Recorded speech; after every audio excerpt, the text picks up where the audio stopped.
Well, hey there, everybody. Welcome to an all new episode. So good to have you here. Really excited about this episode for so many reasons. I have an incredible, amazing guest, and this just so happens to be the 420 episode. That's right. Blaze 'em if you got 'em. Also, because it's 420, this is also the anniversary episode, the 3-year anniversary episode of this very program. Yay! Insert applause. Woo! I'm so excited. I'm very thrilled that you're joining me here on this anniversary episode. My incredible guest, April Walterscheid, is a fantastic comedian. She's super fun. We actually met on Facebook dating, if you can believe it.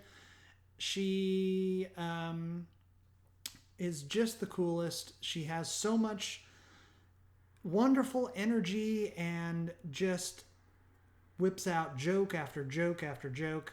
And it was such an amazing pleasure to speak with her. And man, there's so much going on. Here we are in week 6, 7 question mark of quarantine. I mean, we've all lost track at this point. What day is it? Who knows? I only know it's I only know it's Monday because it happens to be 420. And I hope all of you out there are safe. I hope you're staying healthy. I want to give a extra special.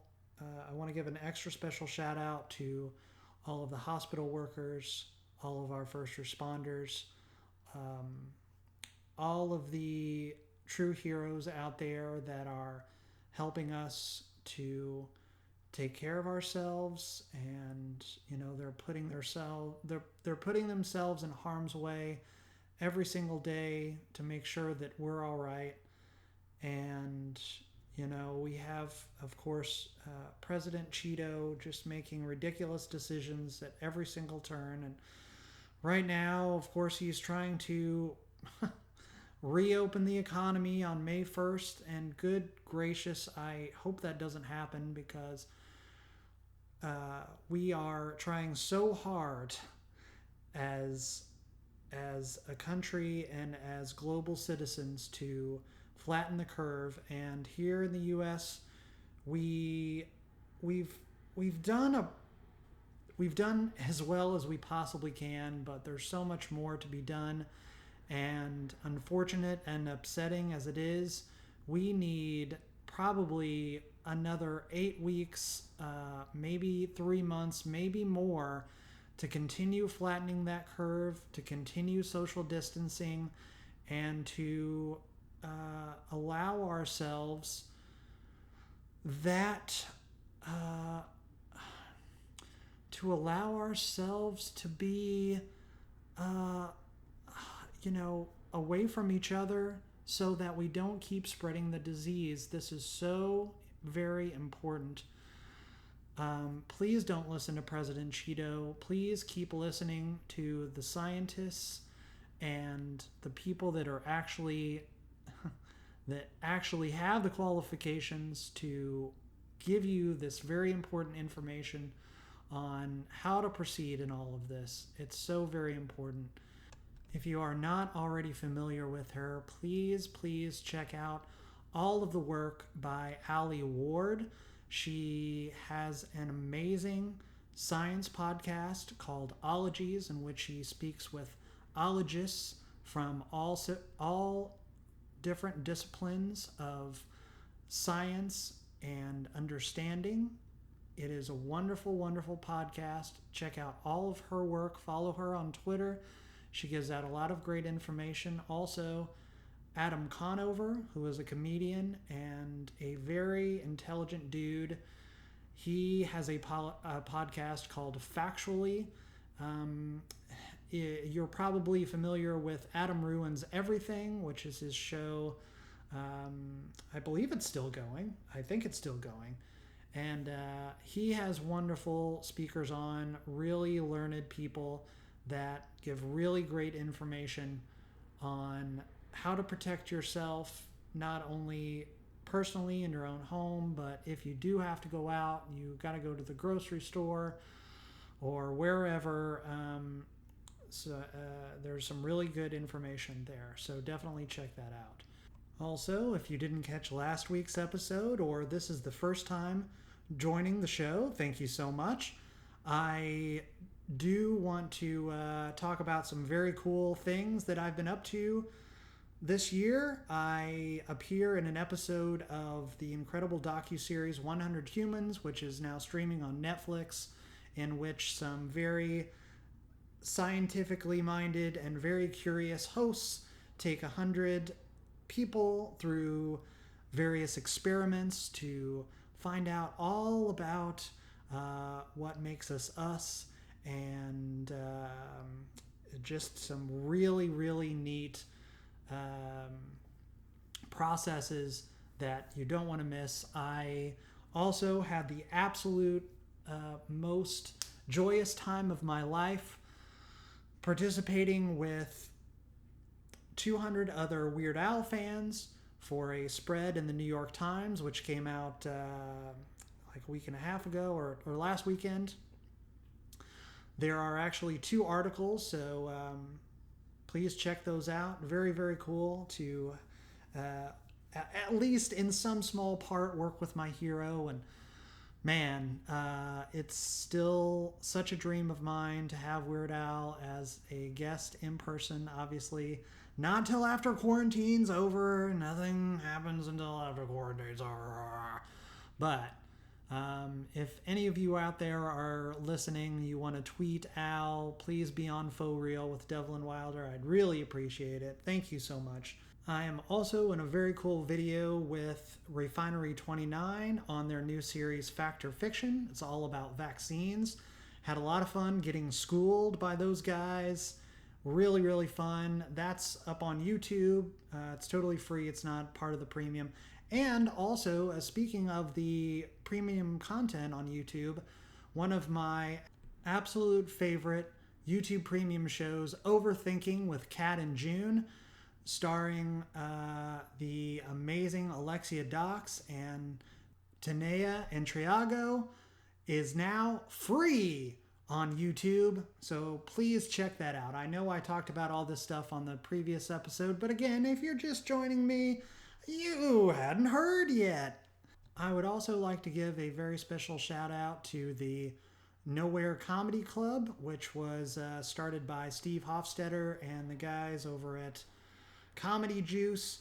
They have a whole network of really amazing comedians and some really fantastic online comedy shows that are going to be streaming. Check them out on all the socials. They have a really cool Facebook page, so please check them out. If you go to their Facebook page, it has all the information for all of the upcoming shows. You can buy tickets straight through there. Love those guys. Definitely check them out. And without further ado, let's get to my very awesome guest, April Walterscheid. Hit that music.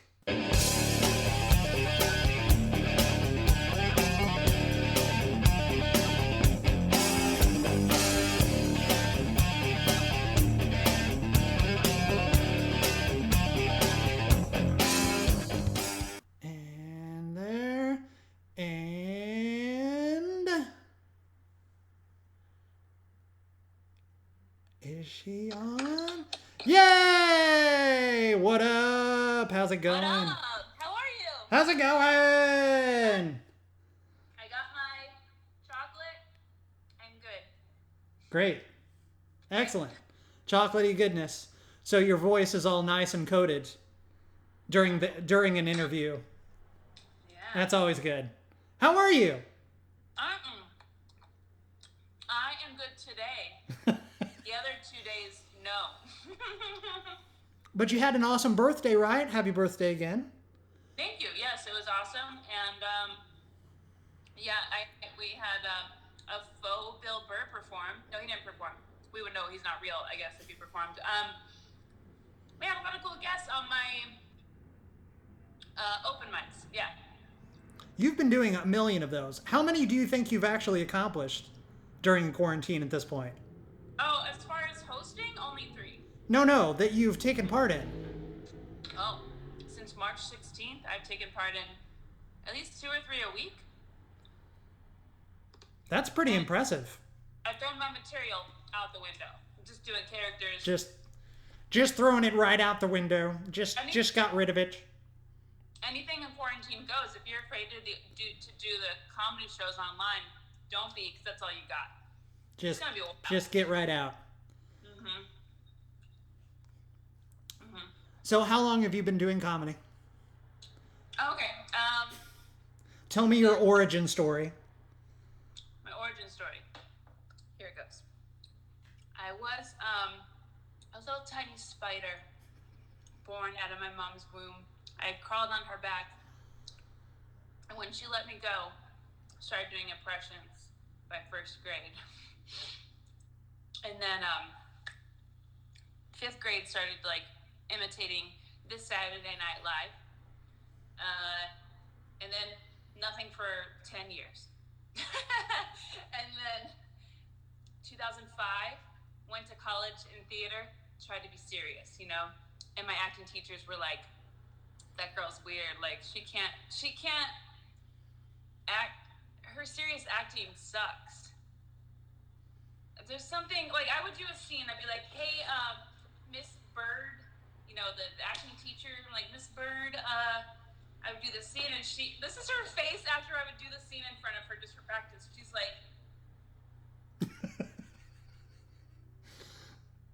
like, something's off. Not exactly the expression you want. The class. Sorry, what? Not exactly the expression you want.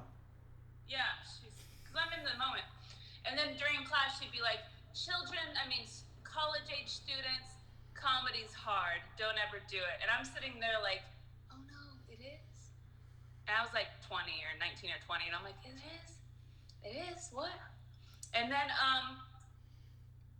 and anyways, I did improv, blah, blah, blah, 10 years, then did stand-up. I just fast-forwarded. I enjoyed that transition.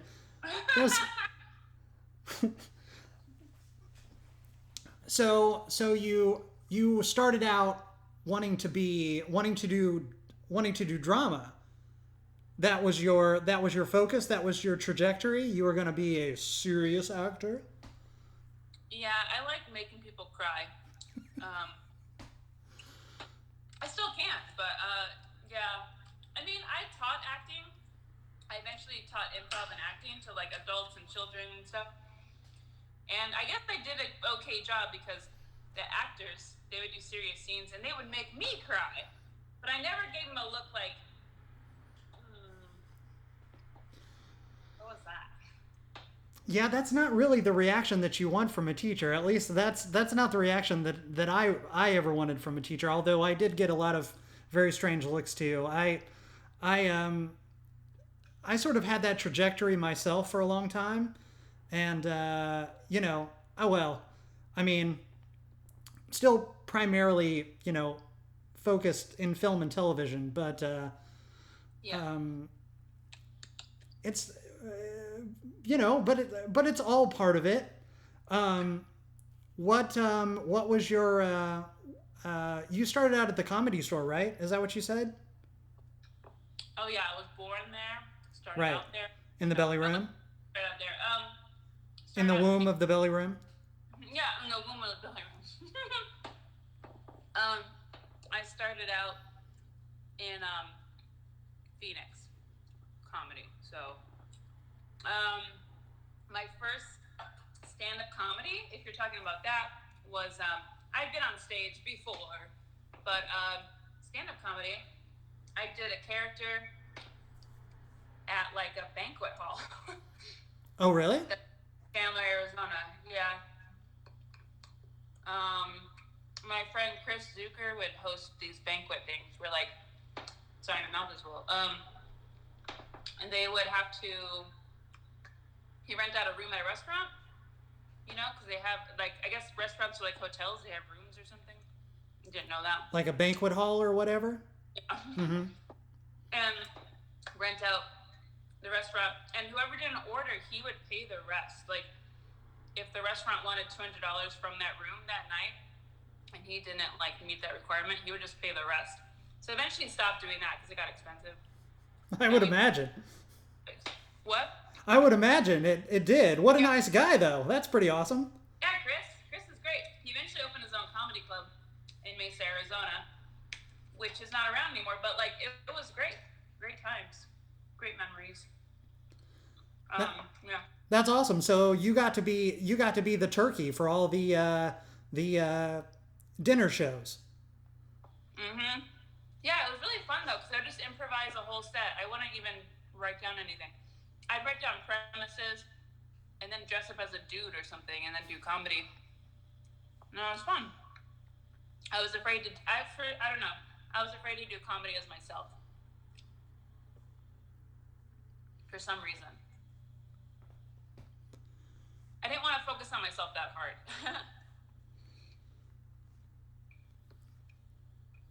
Wait a minute. You gave me a strange look. I was trying to make sure that Instagram was still going.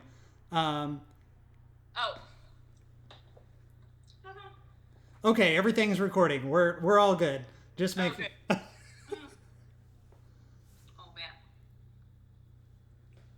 Oh man. Oh God, this is such a. I feel like I would like. I enjoy looking at you, but I don't want to see myself because I look so terrible right now. Like I'm just gonna like. There we go. You just got makeup on. Makeup? You want to do my makeup? I probably need it. I probably could, like right now. Yeah. Ooh. Oh, there you go. Is that a filter? Just work on the eyebrows. The eyebrows definitely need it. Yeah. Do you see someone to get your eyebrows done? Do you know how many times I've been told I need to pluck my eyebrows? One time I was getting my hair cut, and this woman just started plucking my eyebrows like unprovoked. She just started going at it, and I was like, "What are you doing?" It wasn't like a surprise finger up the butt. It was not enjoyable at all. I was like, get those tongs away from me. Like, did she sweep? That's my private space. Yeah. Did she sweep in from behind, and you're just like, yeah, man. Yes. She was, just going at it, clipping my hair, and then just like plunk, plunk. It was awful. It's double as tweezers, or she's just like. Surgical. And did no good, and then made me paranoid for the rest of time. I'm like, I'm watching people. I'm watching them. You cut your own hair now. I think I'm gonna have to. If we're in quarantine for another 6 weeks, 2 months, whatever it ends up being, I think I'm gonna have to get one of those Flobies, maybe. Oh, I've heard 6 weeks, 2 months. That sounds about right. Did you say 6 weeks, 2 months? That's I hope it's not that long. I don't know what we're looking at, man. It keeps getting extended. I've heard 18 months. No. I will run screaming naked into the streets if that announcement is made. I looked up the Spanish flu, and that attacked people who were healthy, not the old people of today. So that's interesting. Look up Spanish flu, guys. That's an interesting thing that we forgot about. Flobies. Can you tell me about those? I've been told I should get one. Yeah, it was one of those crazy inventions. It was like a vacuum for your hair that had a little. It was a cross between a vacuum and a roto-rooter. So essentially, you would just put it on your hair, and it would and like cut your hair as it was sucking. I think is it Austin Powers that has a joke about it? There's got to be a movie. Oh, duh. Oh, it's UHF. There's a joke in UHF about it. It's like, this sucks.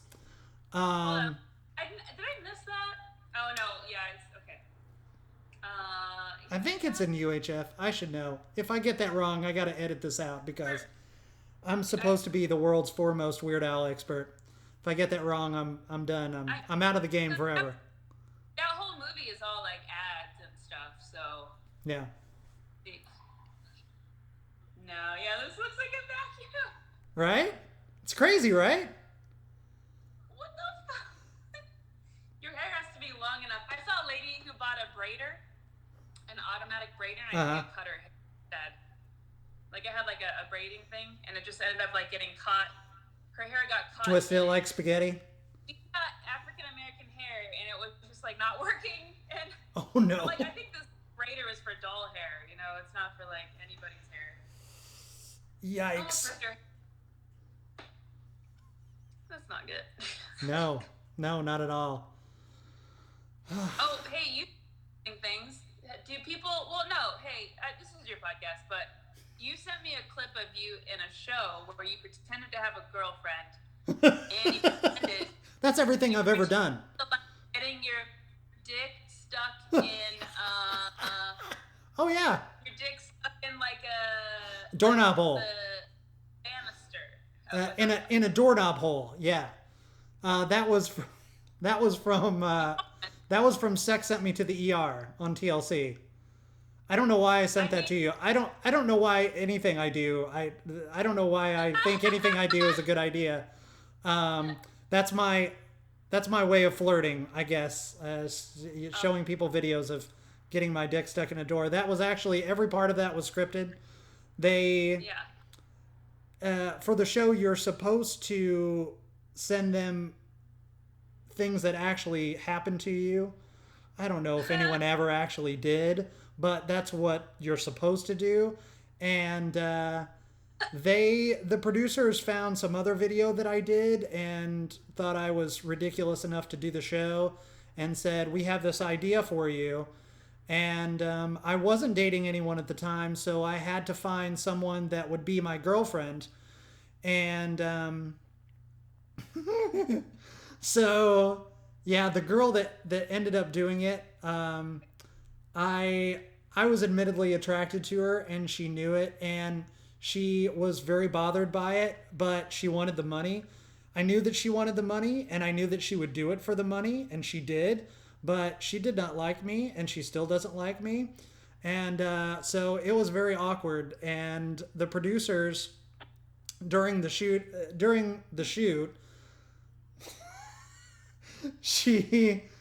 the main producer kept like coming over to me, like taking me to the side, and it's like, yeah, there is no chemistry between you two. Like I don't know what happened between you two, but she obviously hates you, and you gotta turn it up to 11 because all of this is looking terrible. We're not gonna be able to use any of this. And so it got pretty weird, but hey, it was an easy $500. Well, not so easy, but you know. like 2 days of shooting. I'm just kidding. No, it was just a day. Thank God. Oh, good. Yeah. She's like, she was like a Weird Al Limp Bizkit parody. She did it all for the money. Yeah. You did it all for the money. I don't know Weird Al's parody of Limp Bizkit. I don't know. But if he did parody of Limp Bizkit, hold on. That's oh, bringing it back around. What's up with this crazy haircut? I don't like this crazy haircut.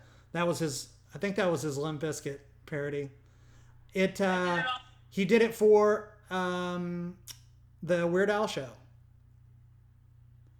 Oh, what did he do again?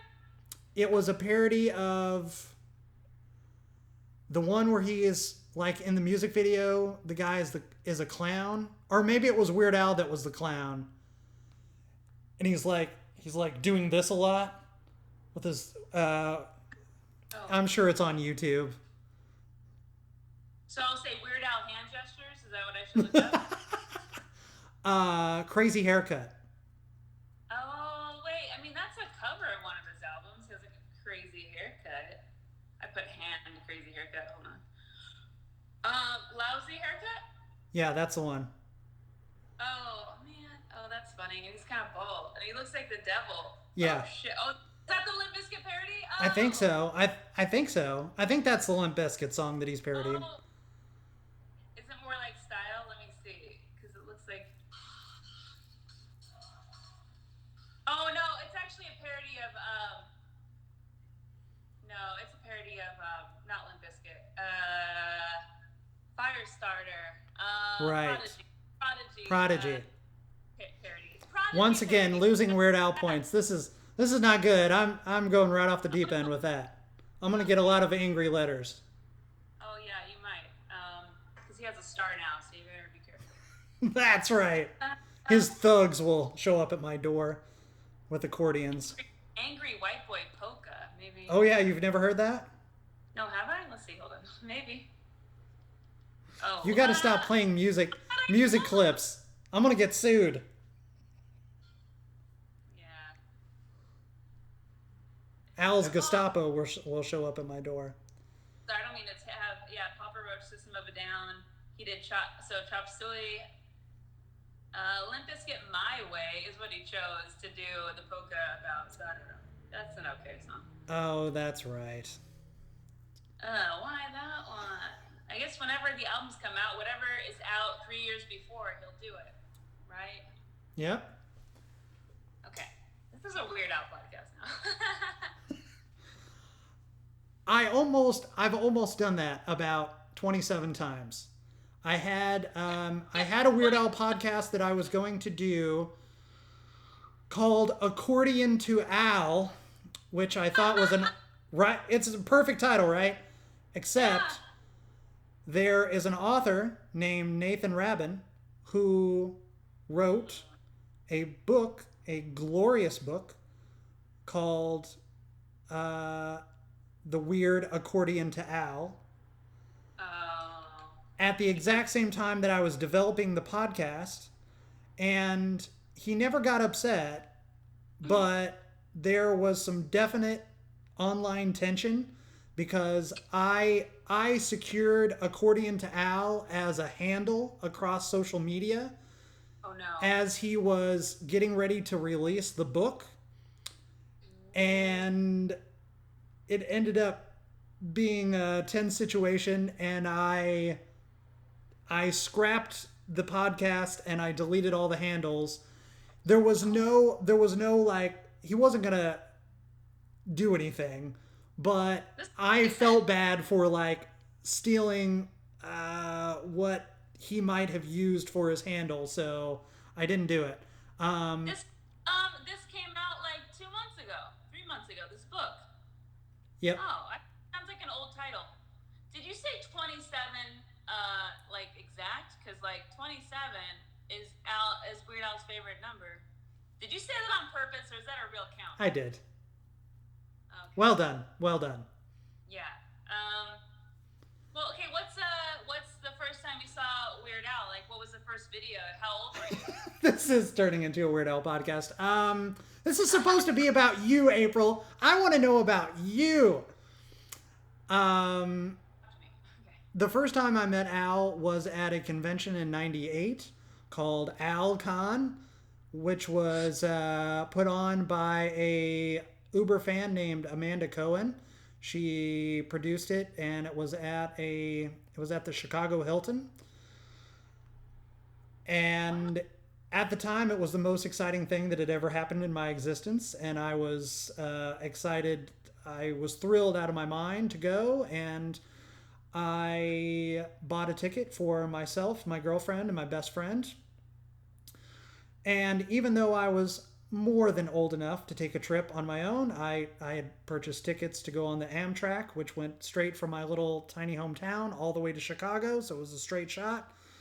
Didn't have to drive, was not dangerous at all, but my dad freaked the fuck out because I had never taken such a trip on my own. And so we almost severed our ties as father and son because he got so upset, and he was like, if you go on this trip, I will never trust you again. He doesn't talk like that at all. And So it was this big huge fight, and he gave me this unbelievable guilt trip for planning this trip. And the day of, I had my suitcase in hand, and I stood at the door, and he was staring me down, and I said, well, I'm going, we're going, this is happening, like, I already paid for it, and you don't have anything to worry about, like, we're going on the train. This is not like, I'm not taking a taxi. I'm not hitchhiking up there, man. Like, we're taking a freaking train. And, Yeah. like, of all the travel options, well, is the train. Like, whatever. And I had already, well, anyway, fast forward. We get to the hotel. And I had already made reservations months in advance. We get up there, we get there a little late, and the guy at the front desk says, "Well, you can't check yourself in. You have to be 21." And I was like, Oh no. "But you already have the reservation in your." He pulled me up immediately. I was already there. My name was there. It was spelled correctly. He said, "Well, you can't. It's our company policy. You can't check yourself in. You have to be at least 21 or someone with you that's Oh my 21." god. And I was like, "Are you fucking kidding me? Are you serious right now?" So, Wow. Wow. first I had a very stern talking with him. And then, after my girlfriend calmed me down, we ended up sitting in the lobby of the hotel for hours until it came, because the Amtrak back wasn't for a couple days. We were going to stay the weekend. Yeah. And so, and I definitely couldn't prove my dad right. So we, I finally got the harebrained idea that I was like, my best friend's dad was a cop. And I said, all right, well, why don't you have your dad call management, the hotel management, and see if he can do his cop thing. And so I think it was about 1:30 in the morning, his dad called the front desk.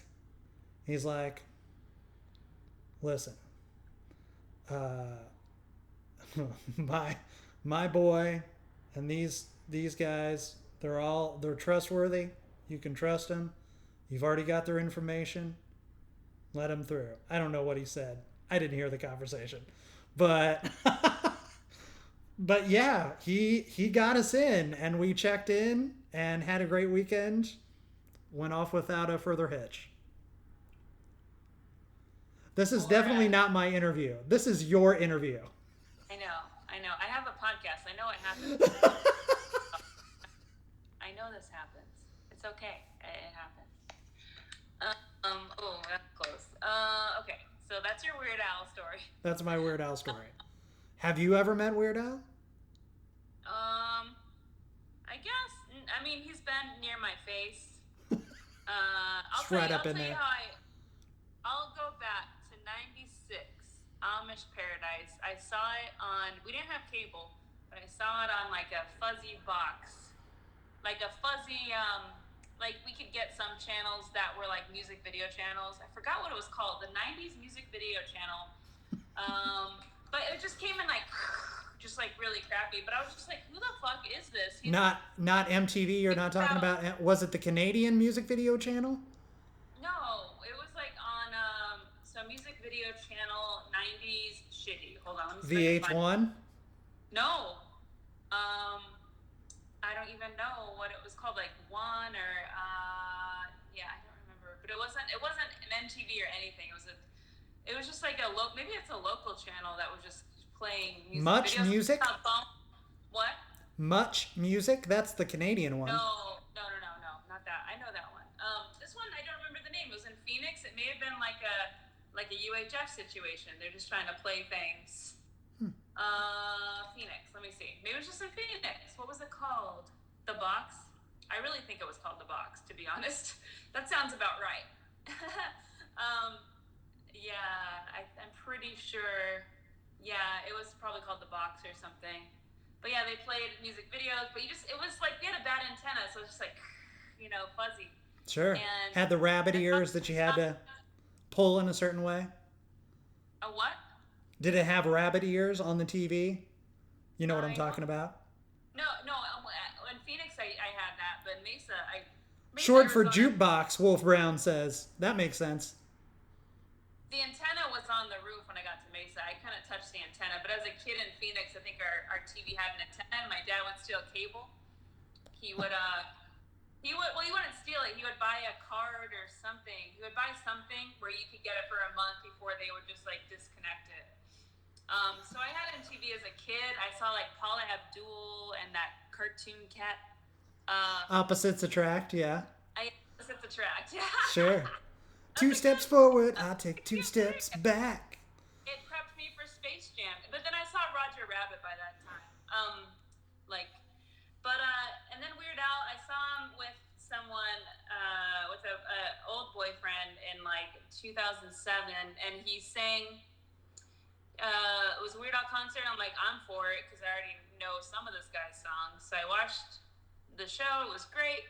But eventually he does something where he sings to somebody in the audience in 2007 at whatever he was doing at the time with this song. I don't know what song it was, but he walked out to the audience and walked to me, but went to the lady next to me and sang to her. So No!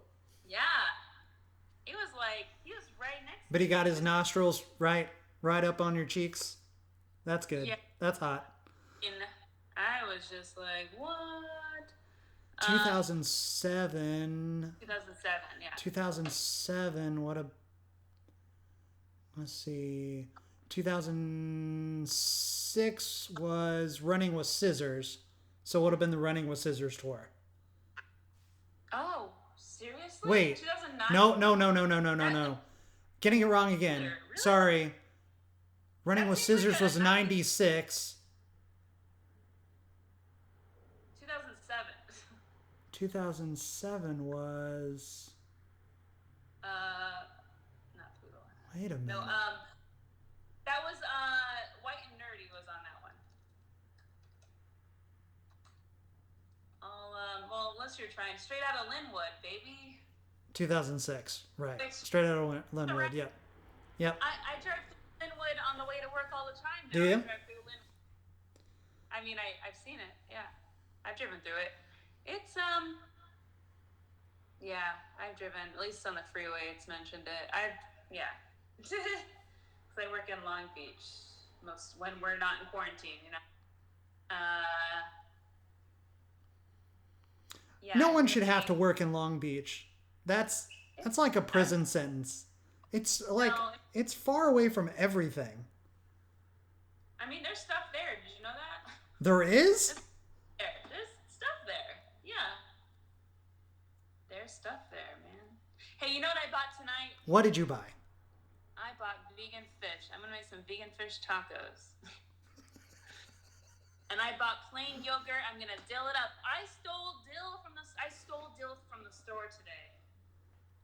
Dill thief. But I have spent at least $100 or so at the Ralph's in the area, or some people know it as Kroger, some people know it as Fry's, or Fred Meyer, or whatever, Smith's, I don't know.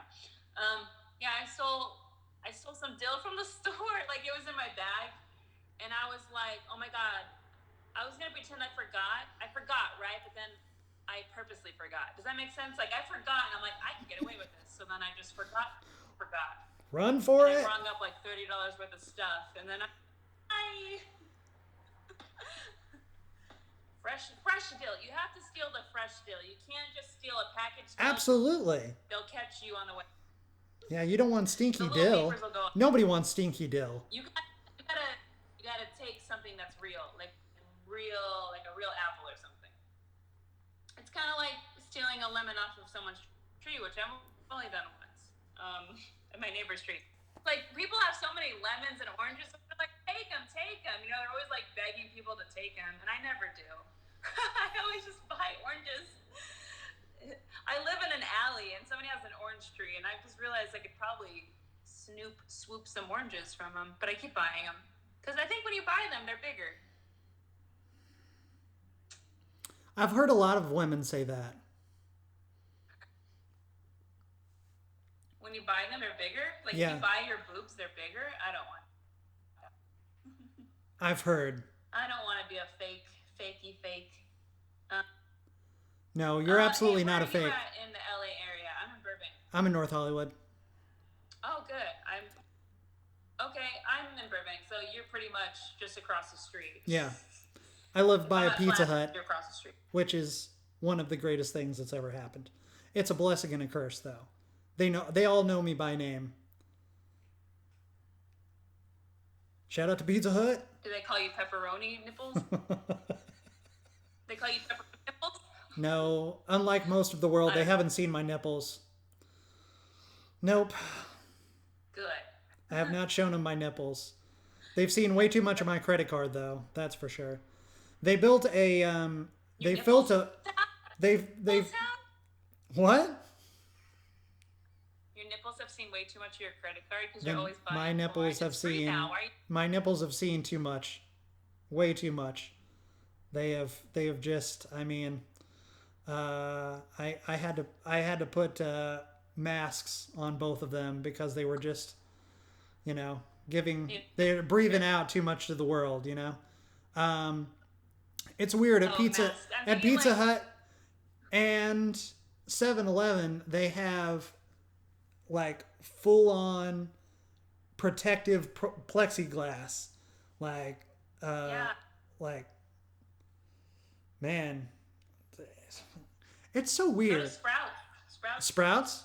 They have one too? Like the full, like a full on wall. Like, it's nuts, man. We're living in a crazy time. This is a weird time. We're living in a time when Bank of America is everywhere. Like Bank of America has the glass, and now they've just expanded to other stores. They're like, you should Bank of America your cashiers. Yeah, okay. That's great though. Hope they're good. It's like a whole glass, like, hey, here's my money. No. Yeah. It's funny how there's no glass up. Like the glass is what here, right? But there's nothing. Yeah. Like if you go like foot up, there's no protection. Your sneeze could still jump over. At 100%, yeah. A good snot could just land right in their eye, and they wouldn't be able to do anything about it. And a lot of the workers are losing weight in their face because the mask is making them sweat.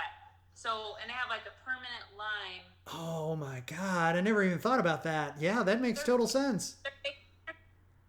Their faces are so sweaty from wearing the masks, I've seen people jog in masks, which is great, but I'm like, you're losing more weight in your face. You're not losing it where you want. One of the many other reasons I don't jog. Yeah, I don't want any face drips in there. That's gross. I honestly, I have to be really careful walking around. I have to be very strategic with the mask wearing because it gets hot in there really fast, especially on a day like yesterday. It was really hot, and those fuckers I don't like smelling myself as it is, and then I'm like all up in myself, It gets you're hotboxing yourself. Yeah, nobody wants to be hotboxed. I don't want to hotbox myself. Self-hotboxing. That's gonna be my new status. Hold on. Title of my sex tape. We're all self. We're not quarantining. We're self-hotboxing. That's just stupid. You can make it work. We are self-hotboxing. Okay, along with, I'm trying to I try to make sense. It doesn't work. Along with quarantining. Did you know a lot of quarantine? Am I paused? Yes. You are currently there you go. Nope. Now I lost volume. Or you lost volume. Can't hear you.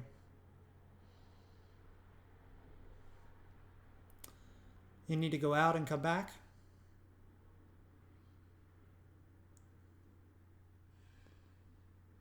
Oh, you can't hear me. Okay. Press record. And hopefully she will come back. And hooray! There we go. Can you hear me? I think they could probably still hear you, but maybe not me. Because when I got out and you went back in, I could hear you. Weird. I had to exit. I don't know. That's what all the women say to me. It's okay. I get it a lot. They say what to you? It's like, I'm so sorry. I have to go. It's not about you. I just have somewhere to be. It's all right. I did have somewhere to be. I was stuck in the store in line. Yeah, so what else did you want to talk about, man? You! I want to talk about you. Oh, man. All right, so you got started in, so life began in Arizona, and then you did theater for a while, and then started doing stand-up, and you've been doing stand-up for several years now, right? Lots of open mics all over the place. During quarantine, you've jumped on a million different open mics. I've watched several of them. You're absolutely hilarious. I think you will be on Conan very soon. That's Are you making a wish in a well right now? No, that's just where I see your trajectory, right? Have you heard Conan's podcast? I've heard he's doing one. Yeah, he's jumping in on the P-cast train. He is. Pew pew. It's it's called Conan Needs a Friend. Oh, he does. Yeah. He does. He has people who work for him he has people working for him, but they're not his friends. So he needs like real friends. Yeah. Like his poor assistant, Sonam Movsesian. She's a hoot. You like what? Sorry. Like Sona, his assistant. Someone else his assistant? Oh, fun. I didn't know that. I just know some people, but not her. Not her. So, sorry. I keep thinking it's Frozen. It's not actually Frozen. I just... so... Do you want to build a snowman? Aren't they doing the Disney sing-along tonight? Is that a thing that's happening? Do you want to do one? I don't really... Do you? You know what? I've been told to watch Frozen, right? I saw it. You haven't seen Frozen? No, I did, finally. Oh, okay, good. I've seen it twice, but the first time I was decorating my place and somebody put it on in the background when we were hanging up pictures in my old place when I first moved out. You know, we were just decorating and stuff. And like she was playing in the background, didn't pay attention. That was 2014. And then I finally saw it last December, so 2019. I finally saw it. It's pretty good, I gotta say. It's decent. Yeah, I get it.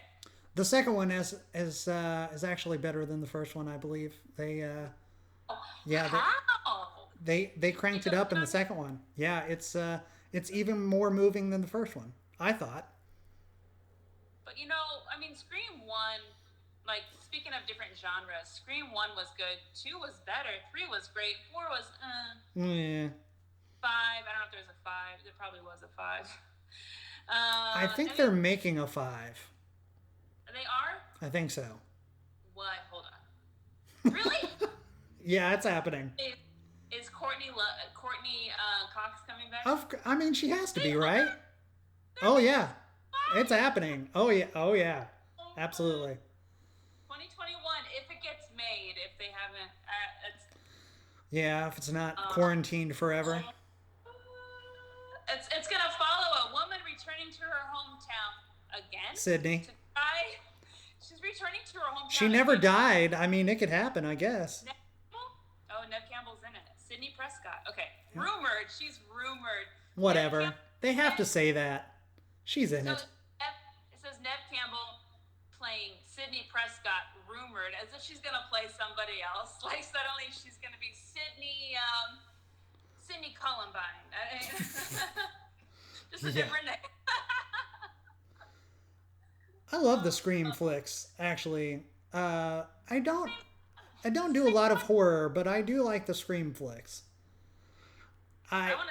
Drew Barrymore pulled me in. I can't help it. I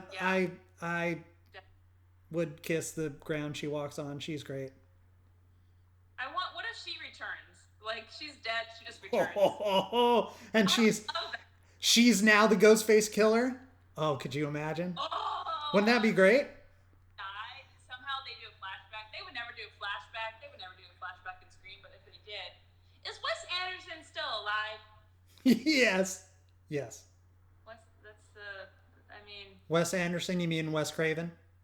Sorry, Wes Craven. Yeah, Wes Craven. I know. Could you imagine Wes Anderson's version of Scream? It's just like the brightly lit haunted house with like Christmas lights. They're sliding through the rooms, like they're going through multiple rooms without like on a rig. They're just like going through like these super wide shots.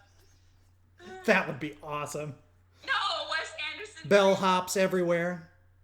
What would the title be? It wouldn't be Scream 5. It would be like the life stabby. The life stabby.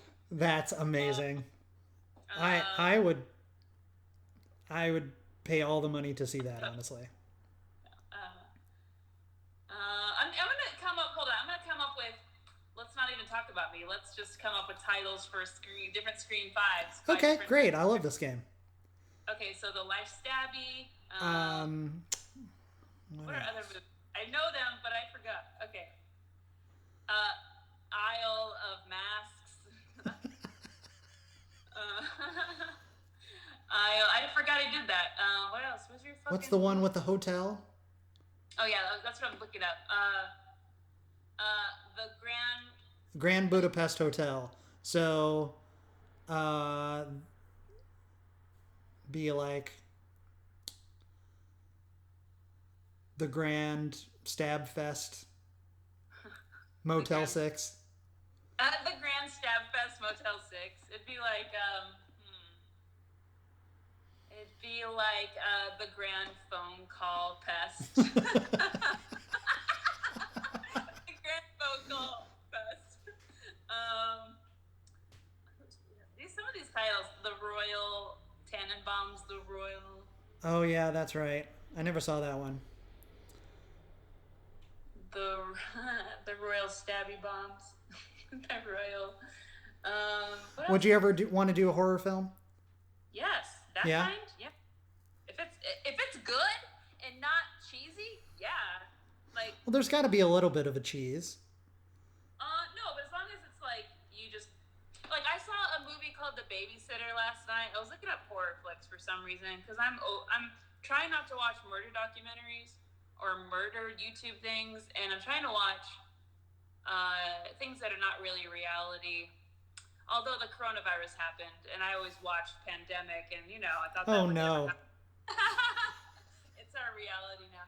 But I watched The Babysitter on Netflix. How was that? Good. But this movie is aware of itself, and that was great. It was like kind of scary, but not really. It was like funnily scary, like not scary movie, not like that. But it wasn't a parody or anything. It's not a parody. It just played. It was aware of itself. It played its strengths. It had so many shots. Like I'm sure their shot list was just extensive because there's so many little shots of like little zooms into things, into little details, and I'm like, that shot list must have been insanely long. It's pretty good. Who's in it? Yeah. Scream 5. Scream. Can they just call it Scream? Hey guys, this Friday, Scream fucking 5. Can I cuss? Fuck yeah, sure. Scream fucking 5 is coming out. We're like, fucking Scream 5? Like that's the whole title. It is always put a fucking number 5. I want Austin Powers number 4. Me too. I'd love to be a part of it. Me Would too. actually I excite me quite a bit. use your pinky. I got yelled at by one of your fellow roasters in your live stream yesterday because I didn't do the pinky. And I was like, I did do the pinky, you just didn't see it. You're not aware of your of the camera, man. That's right. Yeah, baby. I want to see a million more Austin Powers. I love all the Austin Powers movies. Yeah, Gold Member was pretty stupid, but yeah. He's like, I like to eat the skin off of myself. And then Fat Bastard. Get in my belly. Get in my belly. Yeah. That was just like that was a phrase of like 2003. I'm still using it. You didn't have to wear a costume. You just say "get in my belly," and they're like, "Oh, you're supposed to be Fat Bastard, but you didn't have money for the suit." I get it. Happy Halloween. It's the same way I do Dr. Evil. I just say I had to put on a different face because my old one ran out. Dad, you're so stupid, Dad. Scott!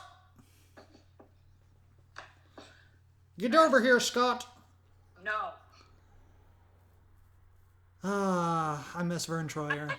R.I.P. I like how they'd meet at the Starbucks. Like they'd hold meetings at the Starbucks. Oh, yeah. Like top of the needle.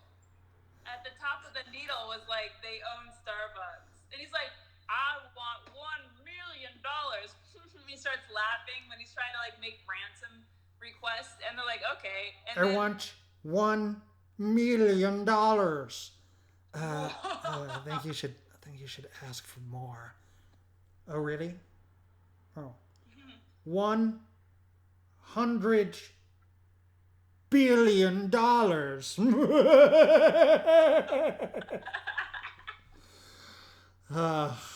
they got and then I think he had to say he was gonna press a button and nuke them, and then they're like, oh no, he's serious. Okay, bye.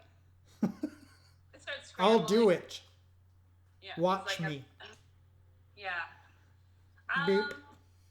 What do you think about Vern Troyer? How's he doing? He's dead, but He's very dead. Yeah. He was awesome in that role, though.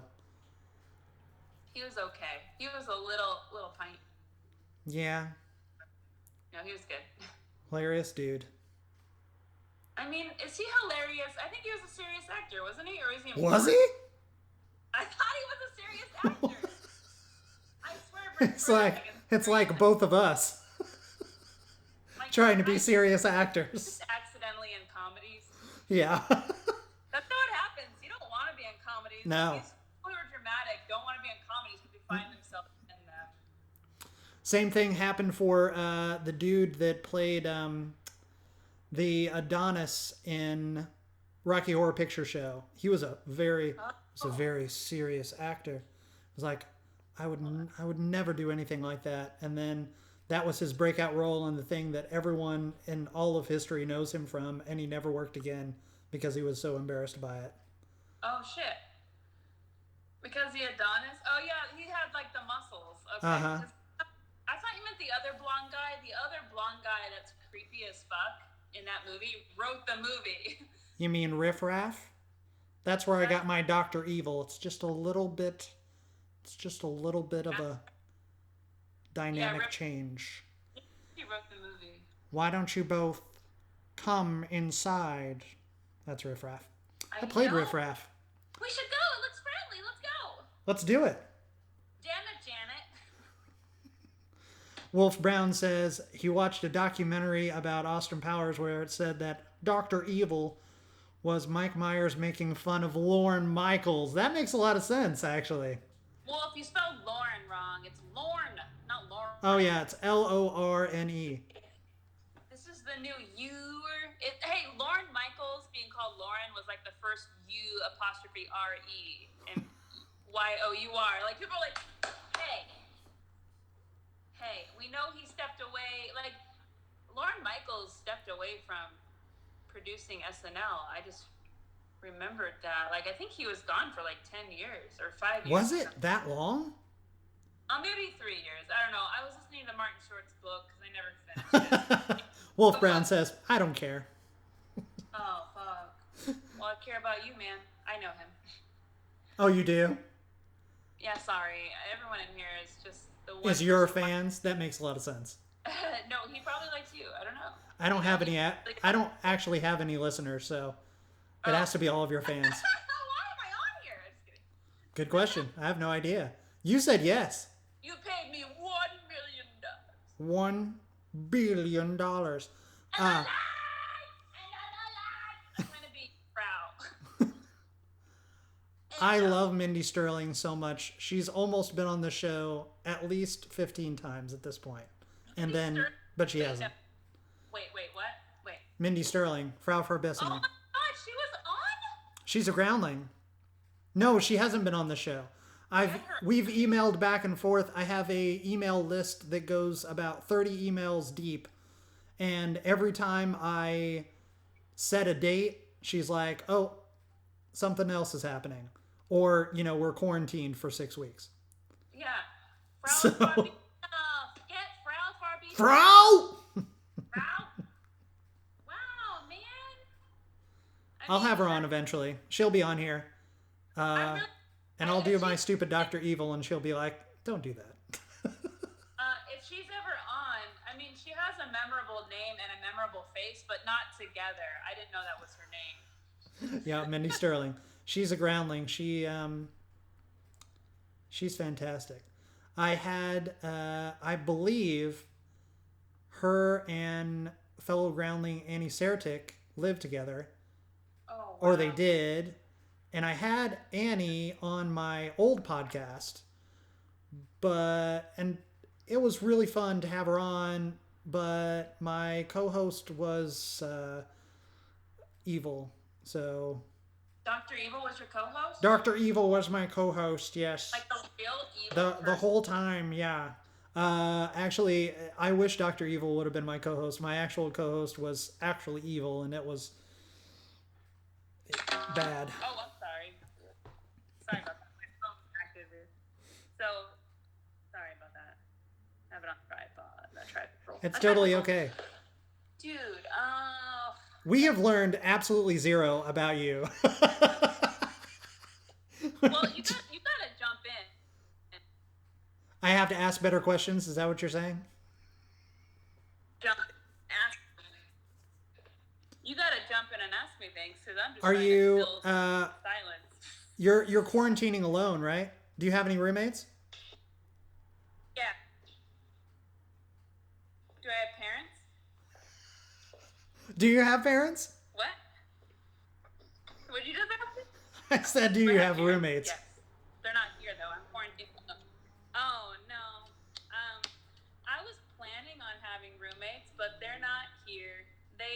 So when I moved to LA, I've never had a roommate, but when I moved here, I was like, okay, April, you're gonna have to get a roommate. You're gonna have to work and have a job and get a roommate, and if you really want to live in LA.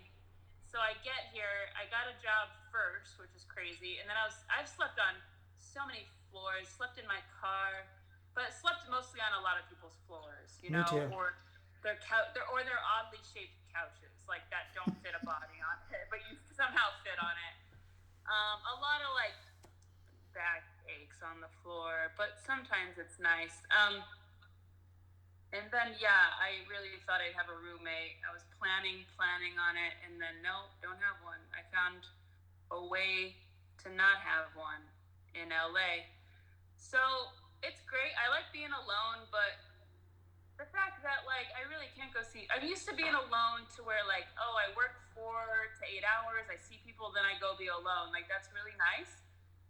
But now it's I'm alone all the time, and I think I'm just getting fat. No, it's kind of like depression trying to start. Another depression. I hate people, man. I'm gonna be honest. So I hate people, and I'm really glad to be alone. But sometimes I do wish people were around. And then I want them around just so I can change my mind and be like, oh yeah, I like being alone. I'm around these people. Why did I want that? I always wish I was somewhere else. It's a problem. I don't know what is that called when you wish you were somewhere else, or with someone else, or not with anyone else, or just with yourself. What is that called? Well, do you It know? just means you're a sociopath.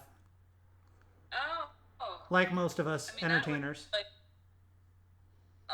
so that would explain why I like murder documentaries. That's right. Mm-hmm. Makes perfect sense. I'm just getting ready to not murder. I'm just getting ready to murder myself. Oh, okay. So, yeah. Yeah, I don't know. I just thought I wouldn't live by myself. In 2018, I was by myself in Mesa, Arizona, and that was not good. I mean, I was there alone for a few years, but then that particular year was rough. And I was like, I need to not be alone again. This is not good. I am really sad, and I've never been I've been sad before, but from then on, I was like, I shouldn't be alone. This is not good. But here I am. I'm always alone. Came right back around. I don't know how I do it. Is it like magic or something? How do I do it? What is your, have you been talking to yourself a lot in the mirror? Do you talk to yourself a lot? How else do you work out characters? I have to. Yeah. Yeah, me too. How else? It's my favorite pastime. Yeah, I mean, otherwise you're just a regular person. You're just a person who works a 9 to 5 and watches Netflix. Who wants that? Who the fuck? Sometimes I do that, but most of the time, yeah, you need to work it out. I started working out my voices and whatever. I just started saying anything in front of anyone. Actually, even at work, I just started being real. I mean, I've always been real, but started being more real, more real, just being like, you do it, Mike. We have a guy at work named Mike, and he is interesting. He's very helpful, but he's also so helpful that he might be kind of dumb, but I'm not sure. Sometimes it's hard to tell. I mean, he's so helpful, so we want to keep him. I mean, I think I'm useless at work, but not trying to be. It's just because kind of when you are more depressed or something, you're kind of useless, and I would just start being this guy at work would be, I just tell him hey, I didn't do it. Don't talk to me about that client. I'm working on this other one. We work at a financial firm. We have a lot of clients. That's where I work right now. It's my day job. I don't mean to give away the facade that I'm a comedian and I do finance. It's a weird. Sorry, guys. I don't make all my money from comedy, especially right now. But he told me, he's like, I like you, April. You're real. And you don't care what people think. And I'm like, I do care what people think. So that fucked me up. I was like, I really do care what people think. But I come across like I don't. And that is... Where does that come from? I don't know. I answered the phone as a kid, really rudely. My parents got mad. I would answer the phone as a 7-year-old. I'd be like, how I would answer phones. And my parents were like, you can't do that. You have to be nicer. I was a social worker. I was the lady. I was a receptionist as a young kid who's just At 7, you were a receptionist? That's impressive. I was a receptionist kid. Yeah, my dad's always hired me to be a receptionist for his business. I swear to God. But no, I was kind of like that girl on the phone who's has a long nail, and she's like, I guess we can fit you in. Like Janine from Ghostbusters? What? Like Janine from Ghostbusters? No, just more rude. More like the Family Guy, when Peter has a long nail, she's like, yeah, okay. But more I don't give a shit. I come across like that as a kid, I guess. I know, I don't know where this is going. I don't know what I'm talking about. You're having your... trying to fill time. We've filled plenty of time. We've been going for a while now, actually. You're having your astrological sign read after this, yes? Yeah, she moved it to 9/20, actually. Oh. So Yeah, we have a. I didn't mean to tell you that, but 9:20. Yeah, I'm having my astrological sign read. Have you ever had it read before? Yeah, don't tell her. I have. Oh. My parents last year bought me. Oh, so you don't. Yeah, don't tell her. It's I'll tell her. So I had it read last year because my parents got me a gift. My parents do things where they get me gifts. They'll tell me to go see therapy. They'll tell me to go see an They give you astrologer. therapy as a gift? No, they never paid for that. But they would be like, go do that so that we don't have to and we can deal with you better. Like, I know, like, we torment you, but go fix yourself so that we can tolerate you. That's the kind of thing that my parents do. Like, you give them a suggestion and they're like, they throw it out the window. But if they make you go do things so that you can fix yourself, even though, like, they're the problem, even though they're making people crazy. Does that make sense? Totally. Oh, good. Good.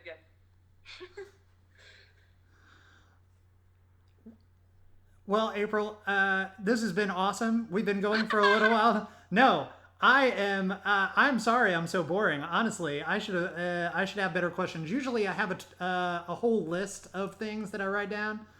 I didn't this time for whatever reason. Who knows?